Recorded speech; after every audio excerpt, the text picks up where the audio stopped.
executive producer and creator, Mike McMahon.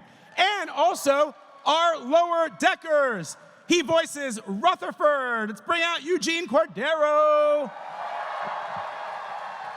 Okay, Eugene. She voices Tendi, Noel Wells. Here comes Boimler, Jack Quaid. And finally, she voices Mariner, Tawny Newsome.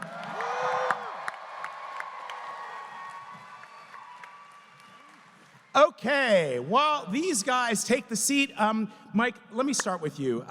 Just tell me, everybody here gets to play another version of their character in this episode. What inspired that? You know, the Lower Deckers have gone through a lot in these now 50 episodes, some of which you've seen, one more. And this season is all about, now that they are lieutenant junior grades and they're settling into those roles, looking to the future and where are we going? What are we going to, you know, who am I going to be? What am I going to do? And giving just a taste of them seeing where they could go in the first episode was important for the rest of the season. Yeah. So let me ask each of you what it is like to do something like this, because you get into the mindset of a character, and then you have an episode like this where you're playing a completely different character. Let's just go straight down the line, starting with you, Eugene. I mean, what's great is that I got to play the character I usually play, but then also like a more robot version of it, which is also not the first time where I've played another version of myself on this show. But it's just great to do it a bunch of times, and it's great. I mean, honestly, I like doing the voice. I love seeing a Rutherford with a third arm. I think that's the coolest thing. I wish that was there the whole time. Well, Tendi doesn't have a very variable version of herself, but she is putting on her pirate hat, and so she's having to juggle two versions of herself, the Starfleet version and her Orion version, and I think she's testing it out. Can she be her optimistic, no-killing self in a killing world? And it's fun. It's fun that I got to do both of those parts, the badass version and then the sweet one, being like, let's not kill anyone. Love it. What about you, Jack? Well, I just want to point out that in the script, that other Boimler's name is Beard Boimler. And I love that he's just Boimler, but chill. So it was just insane. It was just, it was so fun to play Boimler with absolutely no anxiety. It was just like, it was so weird though. It was like, hey man, have a great day. Yeah. Like that's so odd to say Yeah. in the Boimler voice. Something's wrong when he's not nervous. Yeah, something truly is amiss, yeah.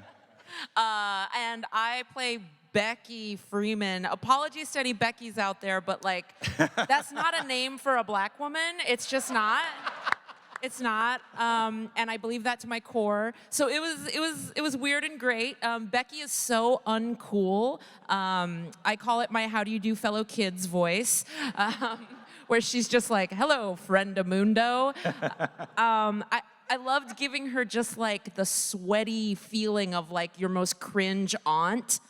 And that's really what I brought to Becky Freeman. I love that. Well, so Tony, let me ask you, Mariner came into this season a little less conflicted with her past, and she starts off with a vision of kind of like a tough captain that she could become. Yeah. Do you think that she would be a good captain or would even want to be one?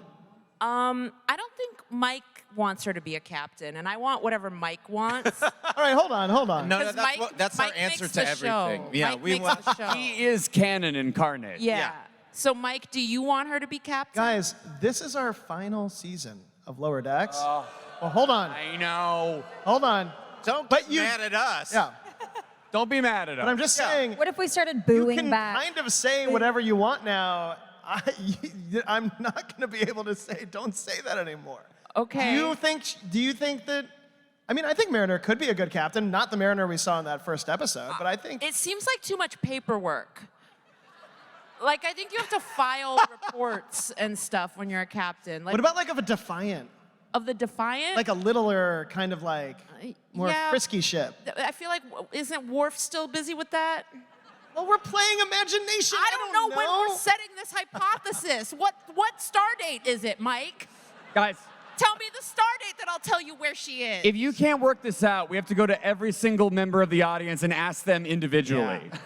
And that's going to take all day. No, you're cheering now, but you're going to want to go home eventually. I love a panel where we start talking star dates. I think our panel was too normal, and it needed to get weird and uncomfortable. Yeah. Okay. We're still very early into this. We don't do regular panels, and this was feeling too professional, frankly. For 30 seconds. But then Mike said, let's play imagination. So that's Guys, a real sentence. This is the first time these four have been together in the entire run of the show. Wow. Yeah. Right, because you guys don't, you're always voicing in different locations and you're not actually all together, right? Right. Yeah, we all record individually, and Jack and I had a pact that we would never look at each other in the face. Yeah. I've been Sent having to over sit email. between them the entire Yeah. time. Just No, I met Eugene in person for the first time like 2 months ago. Yeah. Tawny's birthday party. It was very fun. We should all touch to make sure everybody knows we're all actually real. You're actually here. not actually different. So Mike, we've seen 2 really fun posters for this season. You got to have some more surprises for us, right? You Listen. got to have some more surprises. Listen, when they said, how many posters do you need for a season of television? Something nobody has ever said before. Because seasons of television, I don't know if you knew this, don't usually have a lot of posters. How many posters do you need? Yeah. Like physical copies? Oh, I want a ton Or of those. No, but how many are we version. designing? Because so far, I don't know if you guys have seen this, but we have our main key art of the season. We have a parody poster of a deep cut from Star Trek V of like a seatbelt, but we needed one more. Let's show it to you guys right now. What? Oh! Right? Yes. This is by Matt Ferguson, who's amazing. There's some spoilers as you look very deep into the poster's eyes, so avert your gaze if you're too worried about it. But I this see is. something. I won't call it out. Yep. Well, you guys What do know you the see? whole What do you season. see? I'm going to stay like this for the rest of the panel. Yeah. That's awesome. That's a big targ with a big Klingon on it right in the center. there. Wow. So. But anyway, that's our last poster. it's We only right did 3 there, posters too. this year, and this is awesome. So. Very, very cool. Let me continue the discussion with Noelle. As we just saw, Tendi ended last season leaving the Cerritos and going back to Orion to pirate with her sister. Do you think that she'll stay there, or will she want to go back to being in Starfleet? well, isn't that And you can't defer to Mike. Mike? I don't know, Noelle. What do you think?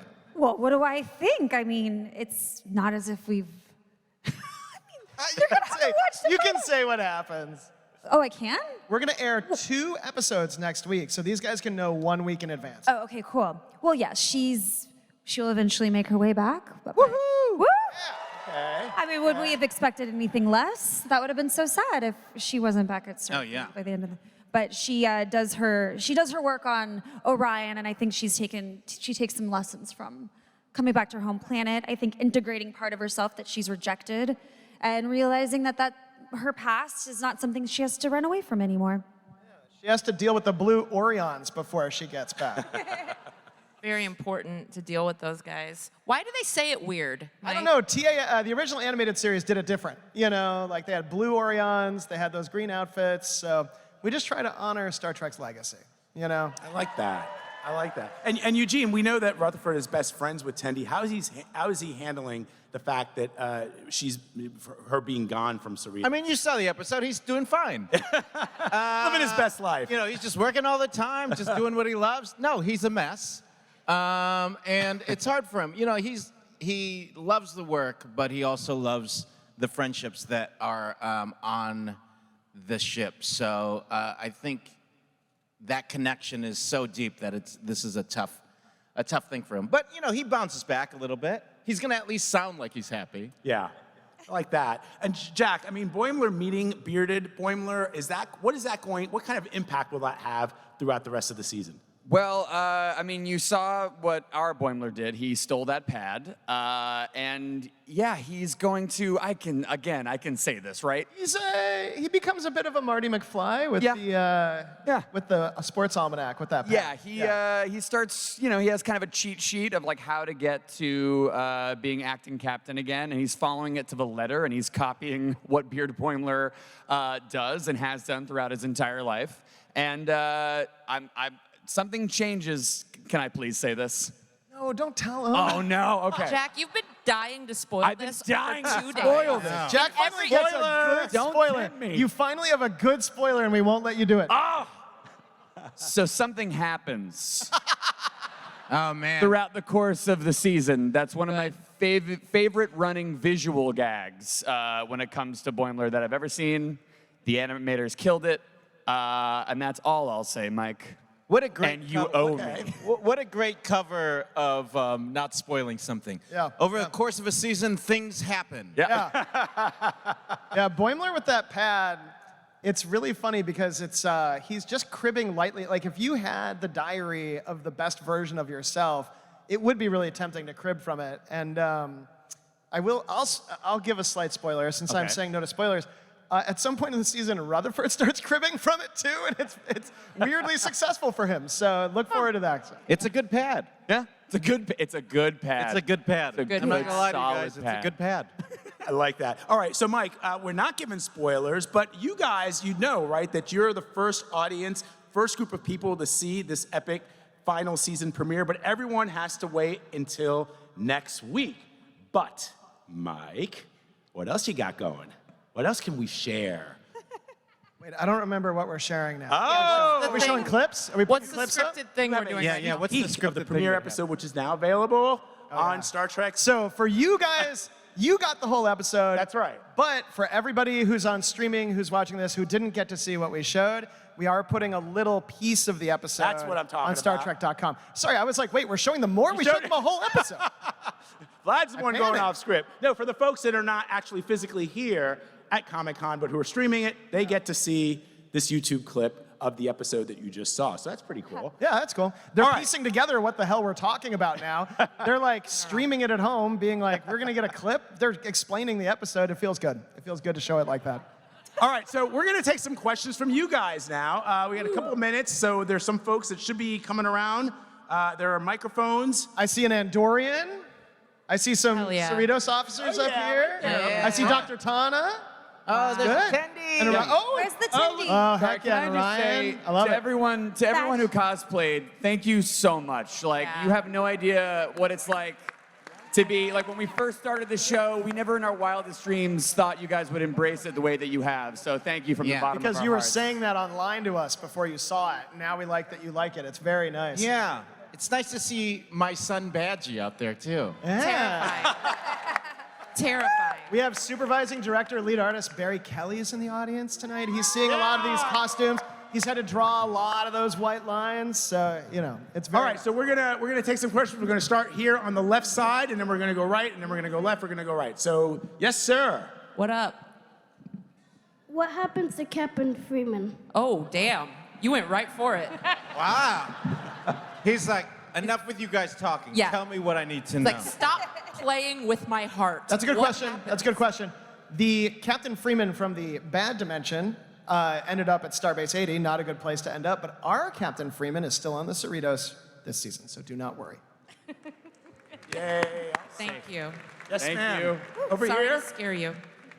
Hi, Jack. I don't know if you remember me. Oh, from I remember you. Thursday. You're dressed as Mariner. I wanted Hey. to see you so badly. My question was, since I know it's the final season, really hate that.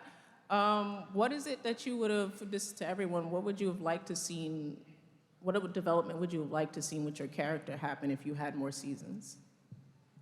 We're gonna play pretend. Eugene, your favorite? Oh, we're gonna play imagination? I know what was gonna happen with all of them, so I'm also curious for their answers. I want to dig more into what life on the raisin vineyard is like. Yeah.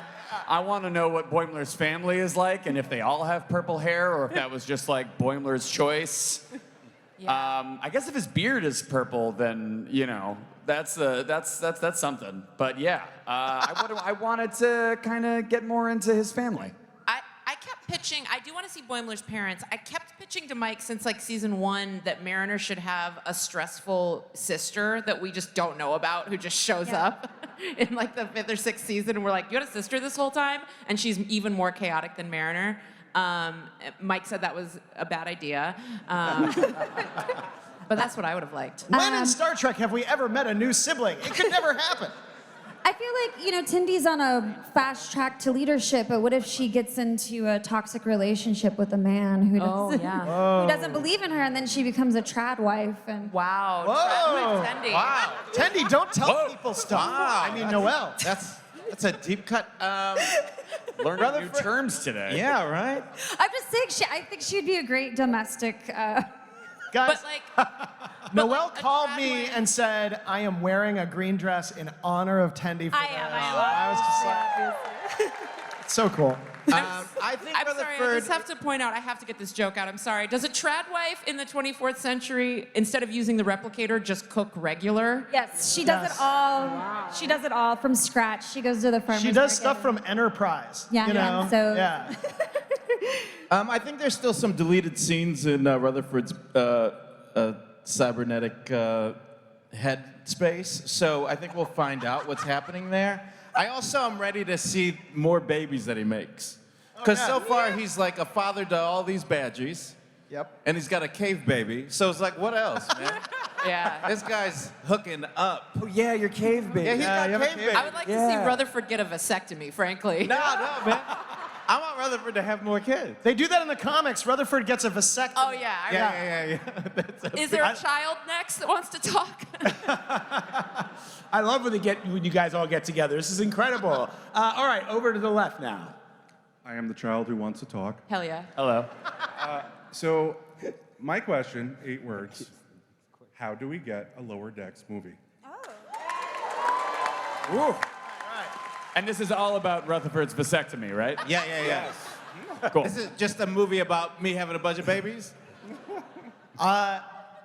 The answer to this is both unsatisfying but true, is I would love to do it. It has to be good enough to do. And I would love to do animated Lower Decks movies. I would love to do live action Lower Decks movies. I think right now we are in the process of really realizing that we're done with this version of the show as it is. There are no plans. I've seen people online being like, they've got more going on. You guys have 10 awesome episodes coming. I, of course, and I hope I speak for you guys too, we would love to do more. And we are just working to make sure that when we get to do more, if we get to do more, that it's freaking awesome and that it's worth doing. If you guys can't do it, nobody can. Thanks. Thank you. Thank you. Thank you. Okay, over to the right. Jack, I just want to know, how long did it take you as bearded Boimler to learn to do the Riker maneuver?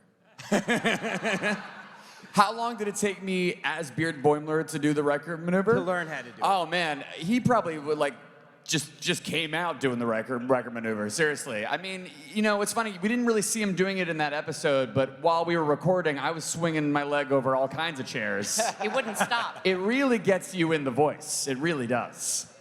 Great. Just say, ignore that boy. Well, actually, it's your turn for a Well, he's question. next though.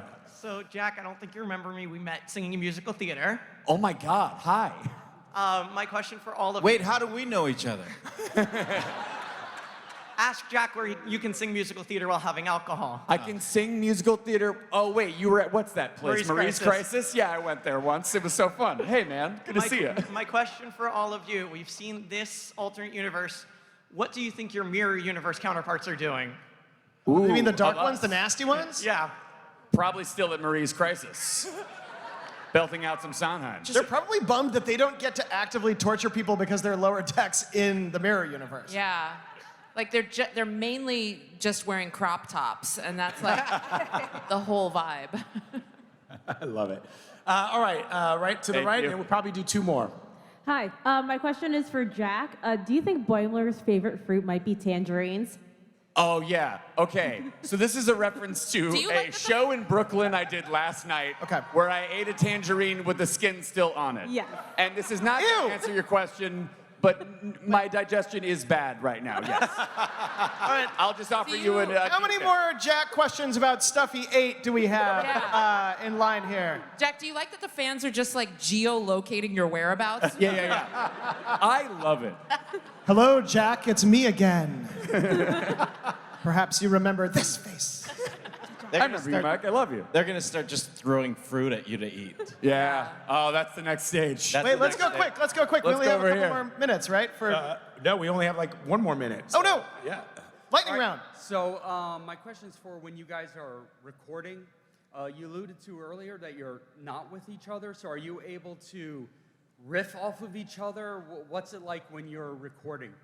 No, you're looking at all the riffing we get to do. This is That's riffing. why we're so annoying. We stitch together This is the reason why we can't record together, because we won't get anything We done. don't get anything done. But no, this is the only time we get to really be together, which is why we won't shut up. Because when we're in that booth, we're alone and we're kind of pretty businesslike. The riffing is fake. On the show, the riffing is fake. The riffing is real here. Let's do another question. Come on. All right, one more. Here we go. Yeah. So, what do you think could be? Take your time. So, for showing up in other shows, do you think that'd be a possibility? Yes, Of the absolutely. characters? Everybody in Star Trek can show up in other shows. We got Spock all over the place. No, I mean your characters. I just want to say, I want to see these two in live action. These two. Yeah. It was so much fun when we got to do it, and I want like a whole episode, not to put us out of the job, but I want a whole episode of just them on another show. Yeah, man, in I live want action. another job. Listen, Lower Decks should be like when you plant mint in the garden. They let us into Star Trek, and now we're popping up all over where you don't want it, you know? So we're going to take one last one, and then we got to wrap it up. This is the last one. All right, last 5 questions. For Jack and Tawny, why exactly are Boimler and Mariner best friends? Oh, Ooh. good question. Why exactly? Look into my eyes and tell me why. Look me right in the eye. Oh, man. Oh, man. You know what's crazy? What? Can we ignore that? Yeah, Ignore that. well, why are we best friends? We're best friends. What's crazy is that, mean, you have and I gorgeous really, eyes and this is gonna be a sincere wow. moment. Everyone, hold on. Hold on. Tawny is definitely one of my best friends. We've become so close doing this, but I know why we connect. But why do you think Mariner and Boimler connect? I think they both need something from the other person. They both represent something that the one can't really do or can't really unlock. And so they feed off of getting that from each other. And it's the perfect definition of friendship and community when it works best, which is exactly what Starfleet is. It's an expression of friendship, an expression of community, and yeah. Fucking love you. Yes. And with that, Mike McMahon, Tawny Newsome, Jack Quaid, Noel Wells, Eugene Cordero.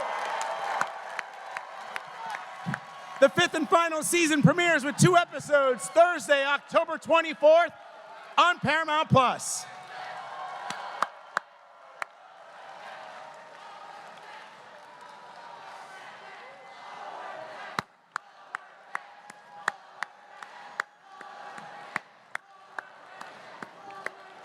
Okay. And just so if you miss it, the 5th and final season premieres with 2 episodes on Thursday, October 24th on Paramount+. Okay, so I got a surprise for you guys. Are you ready for this? You probably didn't realize that I came with some surprises. Star Trek, Starfleet Academy. We're gonna have a panel right here. Are you guys excited for Starfleet Academy? So let me give you this. Please join me in welcoming a Star Trek legend to the stage, the Doctor, Robert Picardo.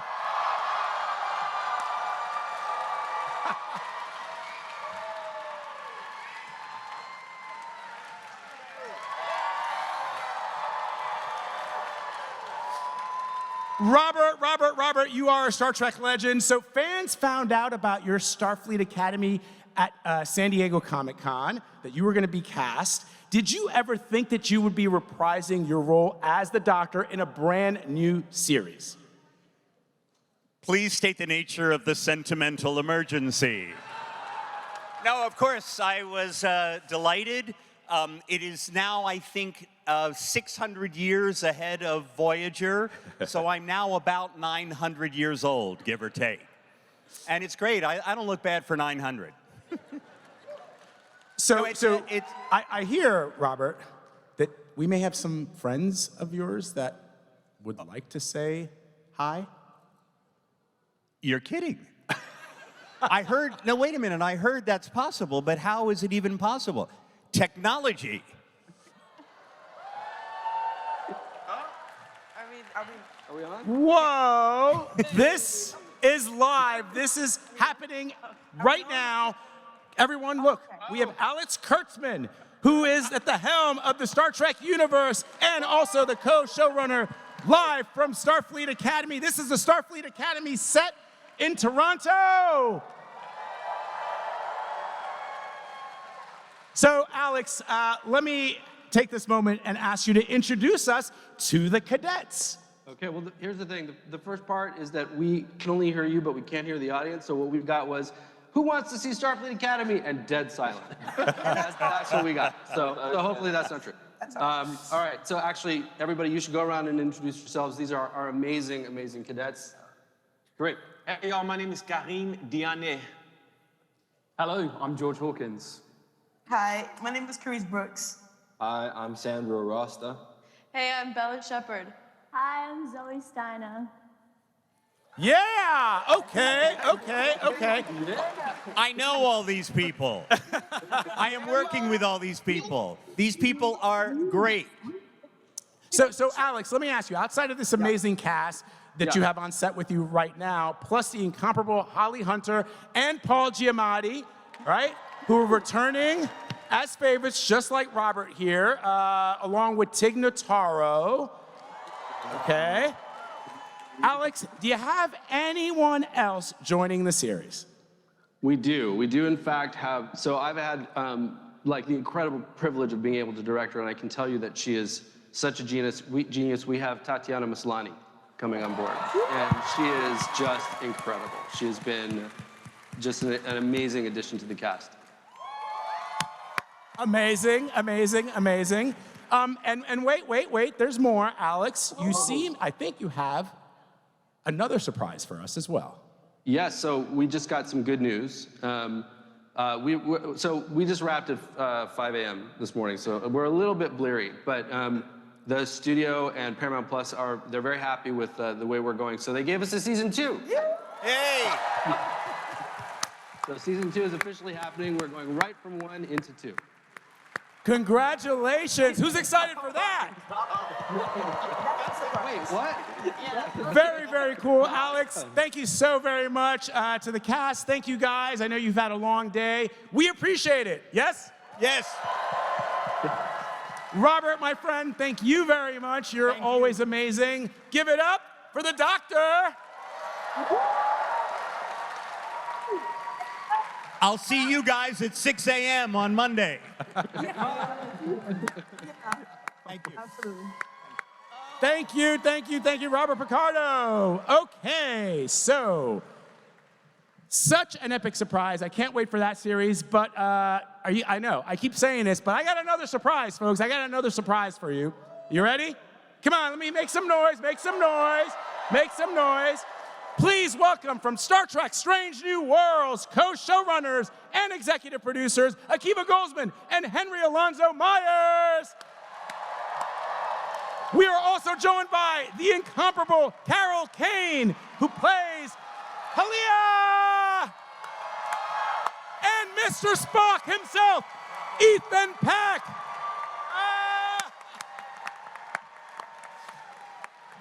I mean, when I said I had some surprises, do I have some surprises for you? All right, guys, take a seat. We're going to do a little Q&A here. We're going to have some fun. She said, don't sit. Don't sit. He said, don't sit.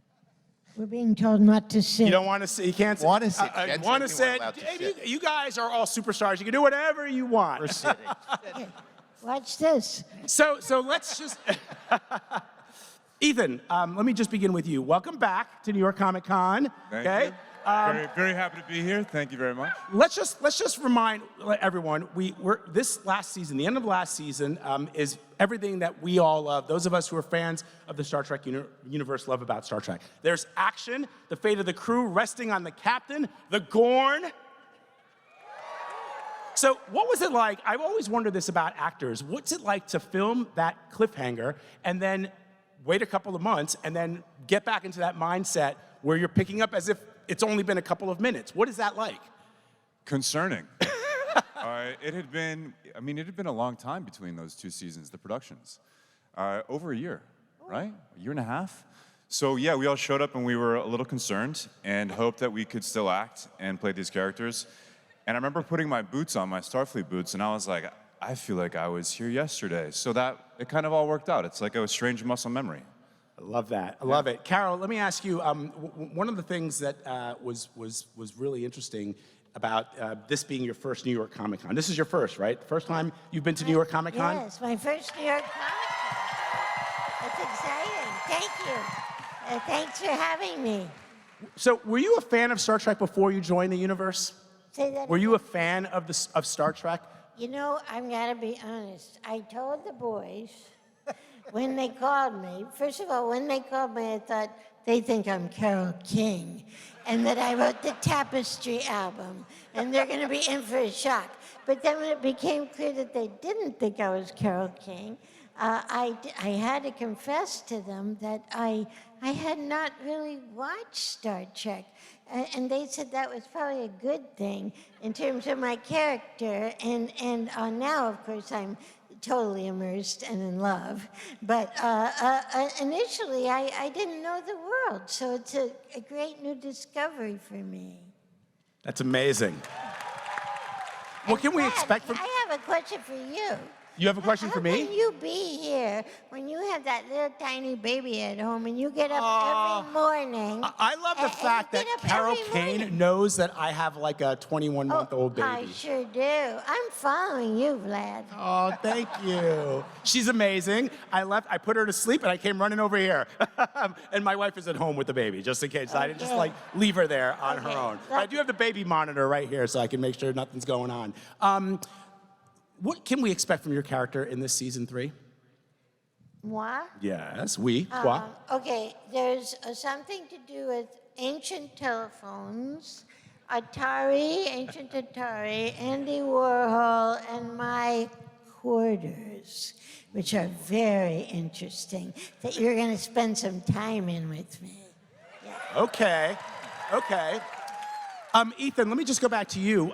During San Diego Comic-Con, there was a sneak peek that was played of the show. What did you think about not being the sole Vulcan on the ship? About getting bullied? Yeah. No, about... Yes.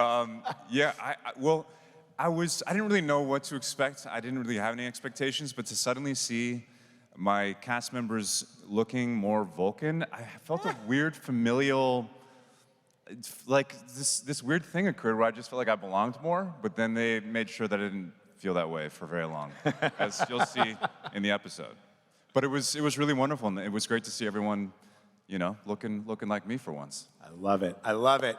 Henry, let me ask you a question. The Strange New World cast, of course, is amazing, and it's been a joy to see all these new additions, including Carol last season, Killian O'Sullivan as Dr. Roger Corby, right, in season 3. But are there any other fun guests that we can expect? I mean, there are a bunch. I probably should at least tell you about one. Okay. We're bringing a gentleman named Rhys Darby aboard, who you might know from Our Flag Means Death, What We Do in the Shadows. Incredibly excited to have him on the show, playing a character that will be familiar and yet completely new to folks who know Star Trek. That's what I'll say. Yeah. You hear the murmuring? I've heard that. I'm not going to confirm anything, but I'm not going to deny anything. I'm just going to say, if you know Star Trek, you will have a lot of fun with him. And we had more fun than I can possibly imagine when he came to Sydney. So. Love that. Okay. Akiva, let me ask you, before we say goodbye, is there anything else that you can share with us about season 3? I know earlier we talked about the season 2 cliffhanger and how that might be resolved. Sure. Yeah, give me a sense. I will. I mean, first, I want to say on behalf of all of us how grateful we are to you. Because Strange New Worlds is startling in its success because you embraced it. And it's, every new Star Trek show is sort of a trial by fire. And we all, as fans, sort of ignite those fires. And it's hard to get them to stick. And the outpouring of love and affection and support that you guys have given our show, and the fact that we get to do a season 3 and get to do a season 4 after that, is because of you. So, thank you. And rather than tell you what we're doing in season 3, let us just show you. Yeah!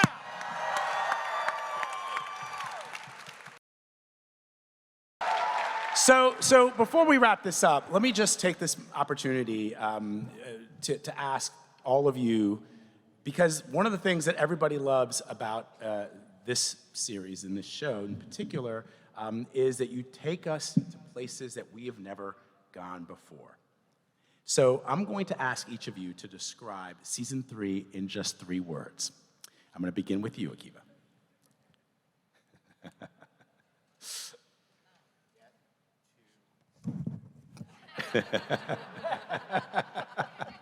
Get to season 4. All right. I love it. I love it. Let's go straight down the line. I'm going to say dancing, murder. Wow. And some surprise. I love it, Henry. I love it. I love it. Carol Kane. Too much fun. Over to you, Ethan. I don't know how to follow that one up, but history, betrayal, growth. Ooh, I love it. I love it. I love it. Akiva Goldsman, Henry Alonso, Carol Kane, Ethan Hunt. Thank you all very, very much. Thank you. Wow, I'm really excited for Strange New Worlds, guys. I'm so excited. Okay, we're gonna keep the fun going. We are now going to introduce here on the stage at New York Comic Con, we are about to have a panel on Star Trek Section 31.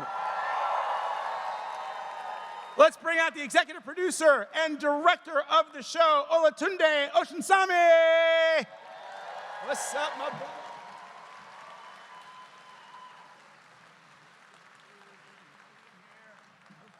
Okay, let's keep the fun going. Rob Kaczynski, who plays Zeph. Casey Roll, who plays Rachel Garrett. And Omari Hardwick, who plays Alak Sahar.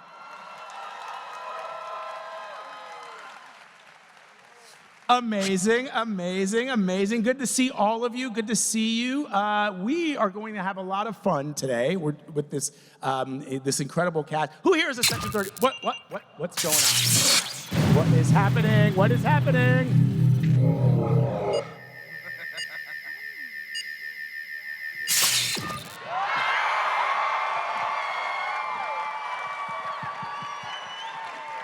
Yay! Yeah. It's Michelle Yeoh! Captain Philippa Georgiou! What? Wait, Michelle, where are you? Tell us what, this is incredible. Hey, it's so good to see everyone. I wish I was there with you right now so I can give you mega hugs. I am right now in Prague. This is so cool. How is everybody doing over there? So wait, Michelle, is this your first New York, is this your first virtual New York Comic Con? Totally. Come on, we're Star Trek. We're Section 31. You can zoom in from anywhere. We love it, we love it. So let me just take this opportunity, because we weren't expecting to see you. Let's take this opportunity to ask you what it means to step back into Philippa's shoes again. Oh my God, I think Philippa Georgiou, Emperor Georgiou, is probably one of the most complex, fun, out of this world character that I've ever played. So when it was first discovered in Discovery, it's not possible to let go of a character like that. And so thanks to Alex and Tunde and everyone back at Paramount Plus, we kept on to this amazing Emperor Filippo Jojo and got on to Section 31. To that end, that's a great way to segue, just to go through the cast once more and just ask all of you to tell us your names and tell us who you play. I mean, we know you, Tunde, but let's go straight down the line. Sure. Oh God, feedback. I wasn't ready. Even better than telling us that, you know what I'm gonna do? I'm gonna switch it up and say, tell us why you're unfit for Starfleet. Sure. I'm Rob Kaczynski, and I play Zeph in Section 31, and I am entirely unfit for Starfleet because I don't really make up my own mind. I just do whatever he tells me to do, whether it's good, bad, gray, ugly, nice. It doesn't matter. I'll smash whatever he points me at. Break whatever he points me at. Casey, why is your character unfit for Starfleet? Well, hi, I'm Casey Rowley. I play Rachel Garrett, and I'm obviously incredibly fit for Starfleet. And, you know, it's just the journey of the film is seeing if that wavers at all, or what that actually means, you know? Okay, I like it.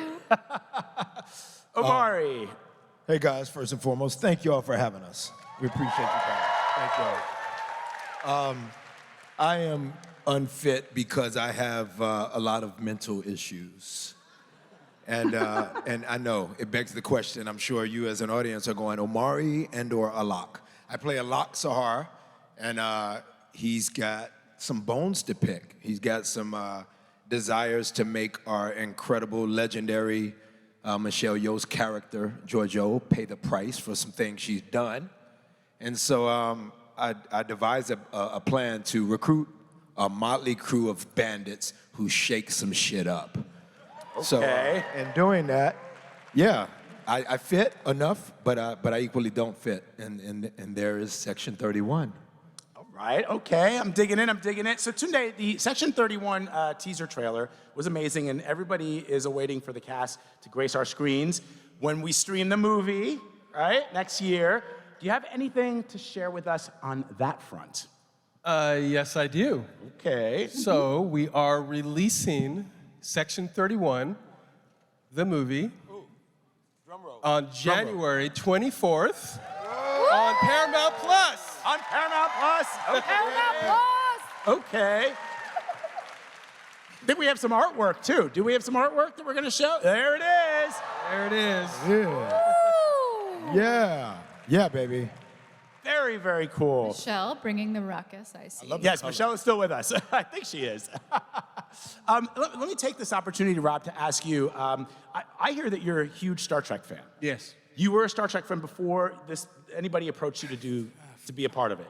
Fucking birth. I mean, I grew up on the, I'm aging myself, but I grew up on the original series movies, and they were very formative for me. TNG, I can mouth along. I mean, word for word, I know it by heart. I was obsessed. Yeah. I was obsessed with this show. I've got Casey introduced me to, I didn't even know this existed, to my eternal shame, the Starship hum, which you can get as a sleep sound. I so recommend it. It's incredible. And I sleep with the Star Trek, you know, the Enterprise D sleep sound. I got it. Like, Star Trek informed not just like the kind of things I like to watch, but it informed me as a human being. I took my moral center from TNG, from everything that they did on there, and yeah. So to be a part of it was, I mean, it's. If you guys know anything that I've done, I've got to work on all of my dream jobs. And I'd never thought I would get the chance to hit the jewel in the crown, which is Star Trek. And when Tunde brought me into this, it was the best moment of my entire life. Oh, that's so cool. Casey, what about you? When you first discovered you were joining the cast of Star Trek, what was your reaction to finding out that not only was it a sort of darker, spicier version of anything that we've ever seen in Star Trek, but your character was one that we've seen in the Trek canon before. Mm-hmm. I mean, obviously, Rachel Garrett's got some big boots to fill, and Trisha O'Neill did such incredible work. So I just, yeah, let's have a little clap for Trisha. Thank you. So yeah, I watched that episode a bunch and tried to translate that through my stuff to bring Rachel Garrett into this moment. And it's so exciting to be a part of something that's, a little on the spicier side. And I think Rachel's journey through that has taught me a lot, has reminded me a lot of, if you're a recovering perfectionist such as myself, there's some goodness that can come from embracing some chaos, I love that. I love Yeah. that. Omari, talk about being a leader of this, I guess maybe you want to call them a merry band of misfits, but is it being a leader or is it being a babysitter of ne'er-do-wells? Oh my gosh. How do you see it?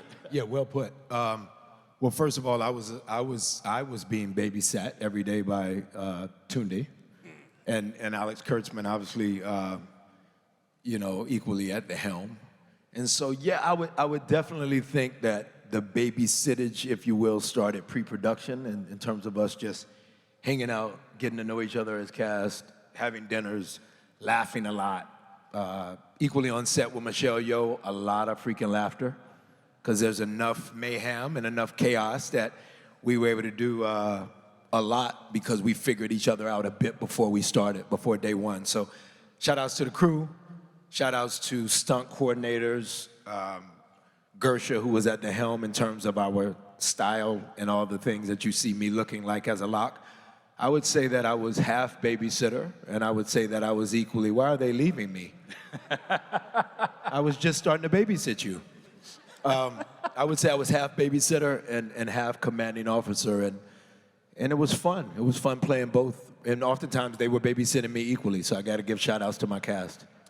All right, okay. Michelle, you might remember that you and I first met way back before the season 1 premiere of Star Trek Discovery. Did you think, fast forward all these years later, that the universe would have expanded to the degree that it has even now, and that you'd still be an integral part of it? To be honest, yes. When you're a part of something very special, and you will find ways and means to make sure that it doesn't stop. It will keep coming back and going on. And I've discovered an amazing family in our Star Trek, in the world of with Alex and Tunde and all that. And we just kept moving forwards. So by season 2 of Discovery, we were already talking about Section 31. It was like, how do I keep holding on to something that's so incredible and never letting go? So here we are today. Yes. With these amazing people that you are with right now. Thank you, Michelle. 100%, 100%. So Tunde, can you just talk to us a little bit about your creative process? How do you approach a Star Trek feature film versus the way you would approach episodic television? Well, with the feature, we get to max it out. Okay. So when you're doing a TV show, you're pushing everybody hard, and you're all working towards something, but it's over the course of a year. So it's a marathon. But when you're doing a movie, everything is maxed 100%. You're probably at about 80% on a TV show, Star Trek TV show, 100%. So that's, what is that? That's 100% more emotion, 100% more action, 100% more adventure. And you get pushed to the point of exhaustion, but that's okay, because before you know it, it's over. Right. Yeah. And for you, what did it mean to take the helm of such a prolific a franchise that has millions of fans all over the world? It's just the Star Trek universe in totality, and for you to be a part of that, but to also be able to execute your vision for the way you'd like to see the characters and your small, or I wouldn't call it small, but your piece of the Star Trek universe going forward. Well, it's unbelievably intimidating, especially when you put it like that, But it's true, and it's an honor, and I don't take it for granted. And I'll never forget, my first conversation with Alex when he asked me to come aboard 31, and my first conversation with Michelle, and just knowing, hey, this is gonna happen, and you want to do it right because you want to do right by it, not because of just me and my vision. but because of all of you and getting it right for all of you, because Star Trek belongs to all of you. And I love that. Oh man, that's one of the. I think everybody who's a fan, when you say something like that, it's incredibly profound. And I don't know about you all, but I feel incredibly touched when I hear from somebody who has a direct role in creating the world that we all love say that, and that it reflects back to the fans. That's really cool. yeah, it's I grew up watching it, and it meant so much to my life, and I want to make sure, along with the rest of the family, that we represent Star Trek in a way that it continues to mean a lot to you as well. I want to make sure that what I felt watching it is what you feel watching it, and that's a lot of love and feeling accepted, and all the wonderful ideals that Star Trek speaks to. I love that. That's a perfect way to segue this next portion of this panel to questions from you, the fans. We're going to take some questions. We got about 5 minutes or so to take questions. So just line up, same thing, right to left. And Michelle is still going to stay with us, so you can also direct your question to Michelle, who's still with us via. Exactly. We ended on the left side, so we're going to start on the right. So when you're taking on Section 31, how do you, we've had this idea of them looming in the background. What tools do you need to kind of lend itself to the mystery, to the espionage elements, to the idea that it's some kind of a secret organization that's plotting behind the scenes? What elements do you find from the past Star Treks or current Star Treks that you can use in your mind to make the characters and the ideas live? Well, yeah, that's an excellent question, because 31 has appeared in different series, from Deep Space Nine to even Discovery, and its reputation is, kind of goes back and forth, and is what it is. And we sort of look at it as the CIA of Starfleet, or CIA of the Federation. And what was really fascinating about this movie was figuring out, okay, tonally, what part of that do we want to represent?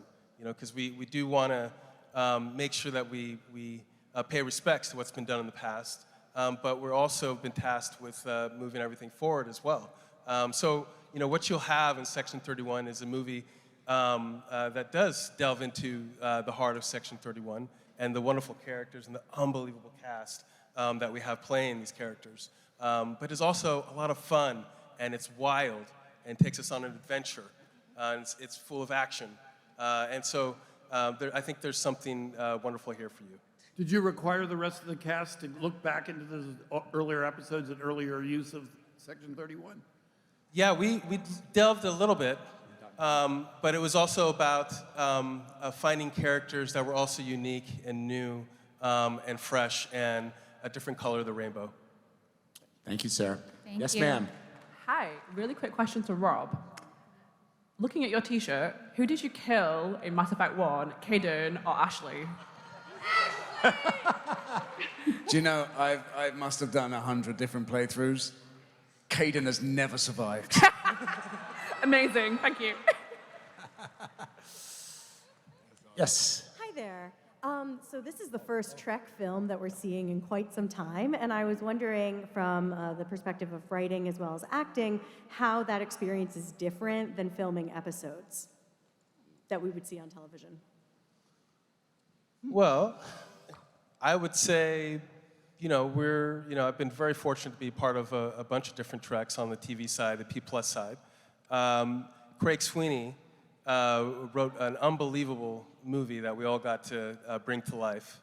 And yeah, this one was different because it is about Section 31 and a different color of the rainbow. And it does go into places we haven't gone before. Places we haven't gone, go bold. So that part of it was very exciting and a lot of fun. Very cool. Captain America, in the house. Yes, thank you. I have a question for Tunde and Michelle, and then Omari and Ian, but I'll be quick. Tunde and Michelle, if Section 31 does good, are we going to get a series? Are you going to be available? Okay. And for Omari, I've been a big fan of your most popular series, Ghost. Power, actually. So my question is, Alok and Ghost, do they have any similarities? And before Tunde answers, this Teach answer me is the game, legally Ghost. binding. This is legally binding. Michelle, you want to answer this one? Go for it today. You're my director. Well, we hope that